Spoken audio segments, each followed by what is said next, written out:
Hello dear students, welcome back to our third part of chapter power sharing.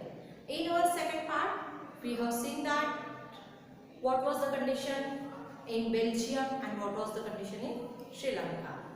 In Sri Lanka, we have seen that Sinhala language gives so many importance. Sinhala language declared as the official language and preferential policies Sinhala applicants and gives so many importance to the Buddhism.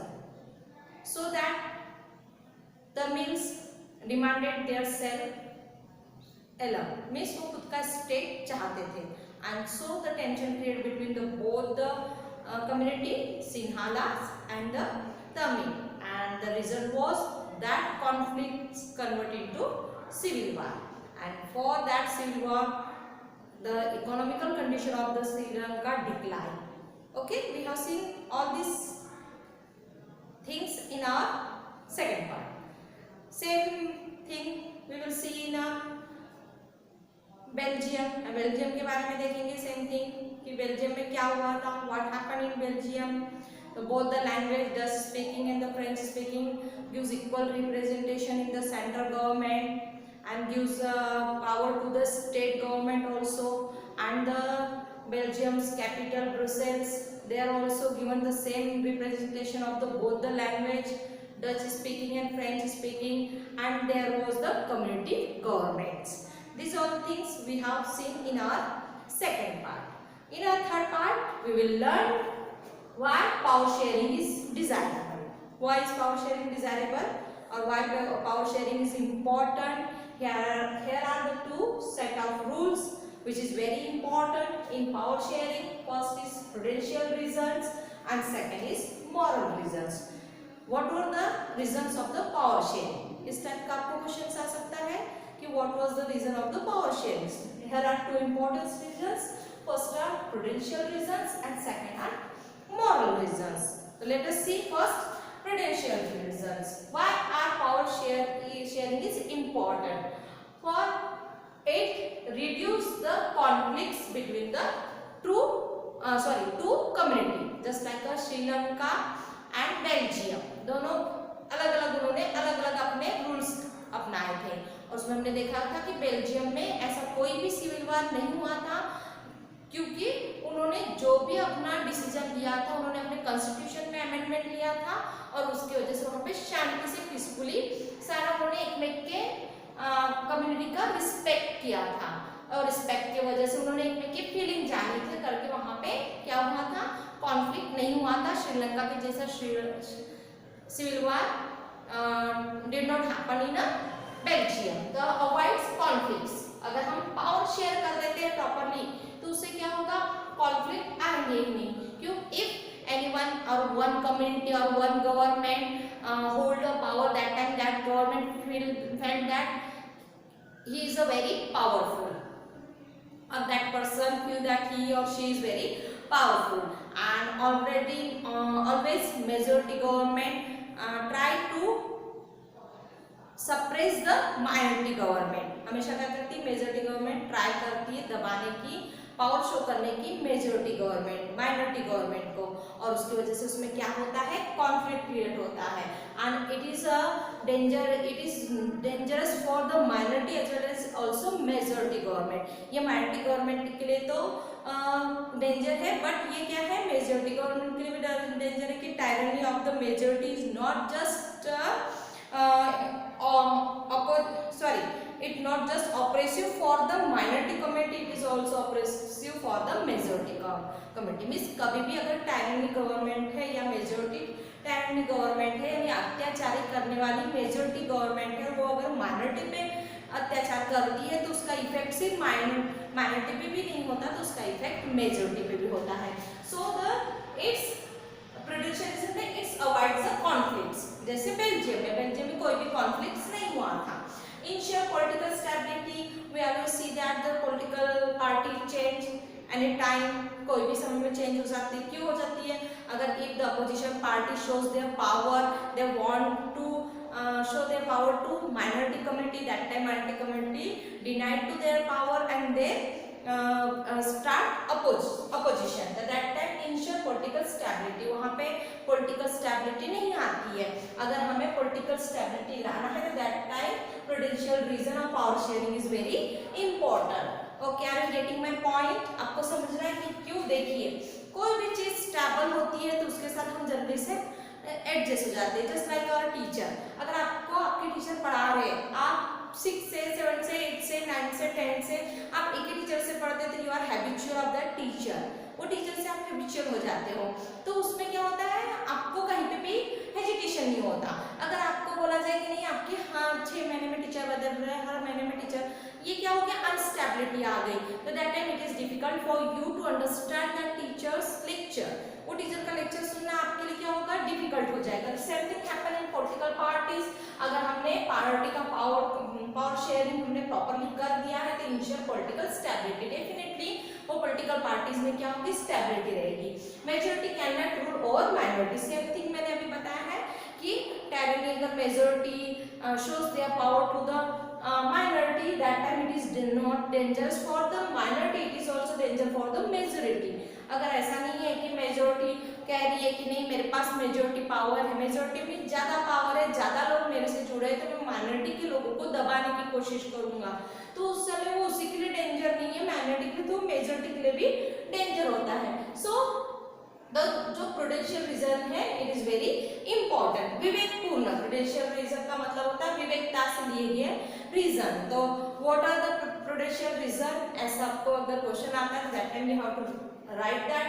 Avoid conflicts, it is first point, then you have to explain it in detail.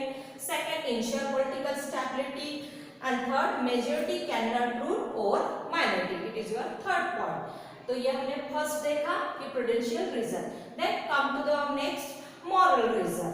तो always we see that democracy, the spirit of democracy जो है, democracy में क्या रहता है, spirit of democracy.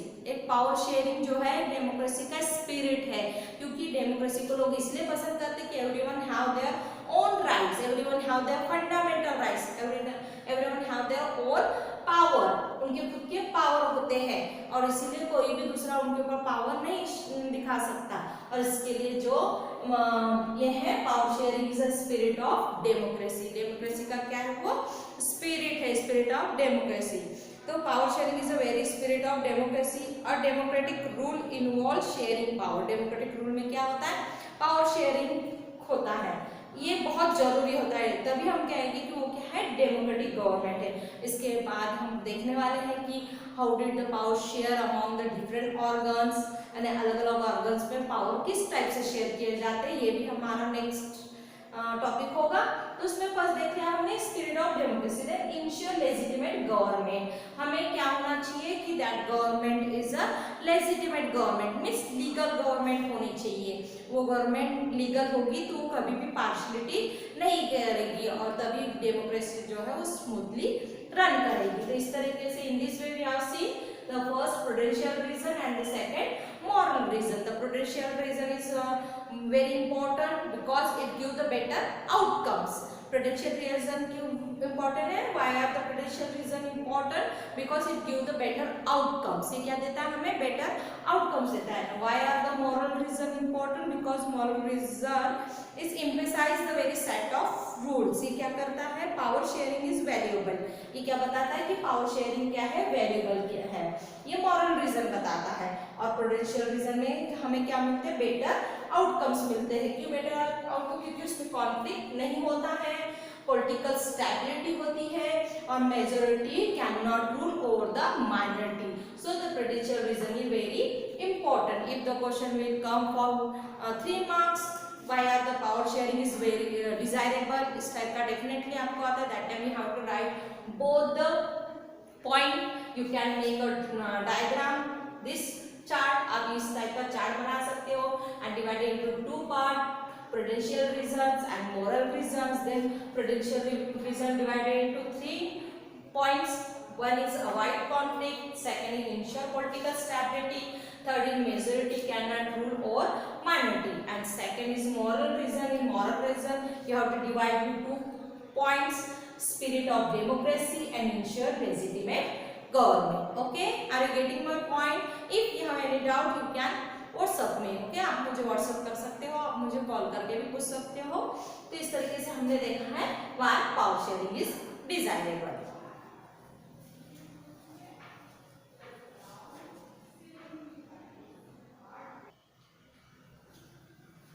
Okay, our next sub topic is forms of power sharing. Means किस type से power sharing की गई है। तो the idea of the power sharing, जो पावर शेयरिंग की idea has emerged is the opposition of the notions. Means जो opposition party है, अपोजिशन पार्टी क्या करती है कि हमेशा जो रूल पे है पार्टी को अपोज करती है, और रूल से भी लगता है कि अपोजिशन पार्टी के पास भी कुछ पावर होंगे। In long times we have seen that the power must be hold in a group of person or one person. That time it is easy to take a decision.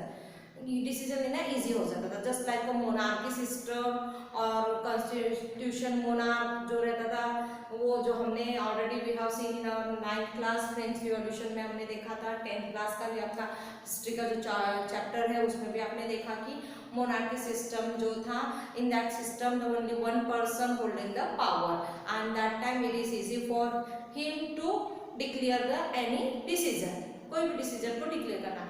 But when the power sharing in different organs, that time people felt that it is difficult to take a decision and it takes a long procedure. वो क्या हो जाती है, long procedure हो जाती है कि कोई अपने डिसीजन लेना। Just like I am giving you example, अगर मुझे अपने सब्जेक्ट से रिलेटेड आपको कुछ इन्फॉर्मेशन लेना है, that time I will give you at that time, मैं आपको उसी समय इन्फॉर्मेशन दे दूँगी। बट मुझे अगर कोई स्कूल से डिसीजन लेना है, कोई क्लास से decision, that time I need to take a decision, discussion with the principal और सुपरविजन जो भी है उनके साथ डिस्कशन करना। इट इज माय ड्यूटी, ये मेरी ड्यूटी है। मुझे पता है कि we are living in democracy country, हम डेमोक्रेसी कंट्री में रह रहे, but we have to follow some rules and regulation. हमें क्या करना है, कुछ रूल्स एंड रेगुलेशन फॉलो करना है। तो that time it is necessary to discuss with the other. Same thing happen in a democracy government. Democracy government में same चीज होती है कि अगर पावर डिवाइडेड किया है तो that time it is necessary to take a decision और take a suggestion from the other groups. Other group से भी सजेशन लेना है, बहुत इंपॉर्टेंट है। तो here are forms of power sharing बताया गया है।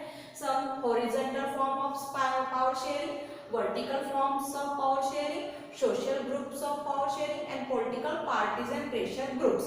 मींस पावर किस किस में डिवाइड किए गए, हॉरिजॉन्टल तरीके से डिवाइड किए गए, वर्टिकल तरीके से डिवाइड किए गए, सोशल ग्रुप्स के बीच में पावर शेयर किया गया है, और political parties and pressure group के बीच में भी पावर शेयर किए गए हैं। तो see first horizontal power. Horizontal power में first is legislature, second is executive, third one is judiciary. First legislature means those person who make a rules, जो rules बनाते हैं। ये क्या हो गया, लेजिस्लेचर मींस असेंबली में क्या किया जाता है, रूल्स बनाए जाते हैं। Then that rules follow by the executive. Executive क्या करते हैं, उसे फॉलो करते हैं। And the judiciary take a decision and that decision which was taken by the judiciary, it is compulsory to follow the legislature and executive. means legislature को भी उसको follow करना पड़ता है, एग्जीक्यूटिव को भी फॉलो करना पड़ता है। all are having their different power, हर किसी के पास उनका खुद का पावर होता है।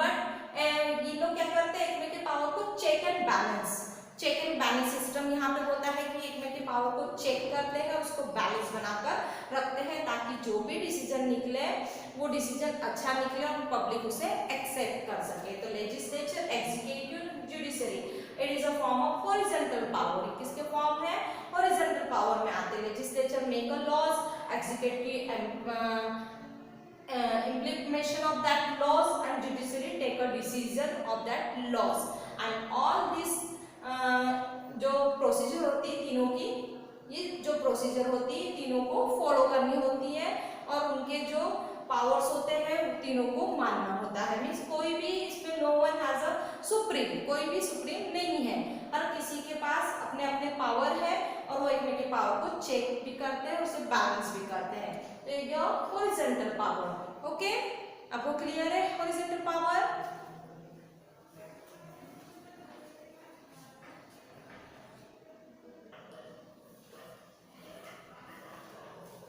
In a democracy, the ministers and government officials जो है exercise power, and they are the responsible for the parliament and the state government, वो रिस्पॉन्सिबल होते हैं. Same thing the executive appoint the judiciaries. Executive क्या करता है? Judiciaries को appoint करता है. And judiciary check the work of the executive and take a decision.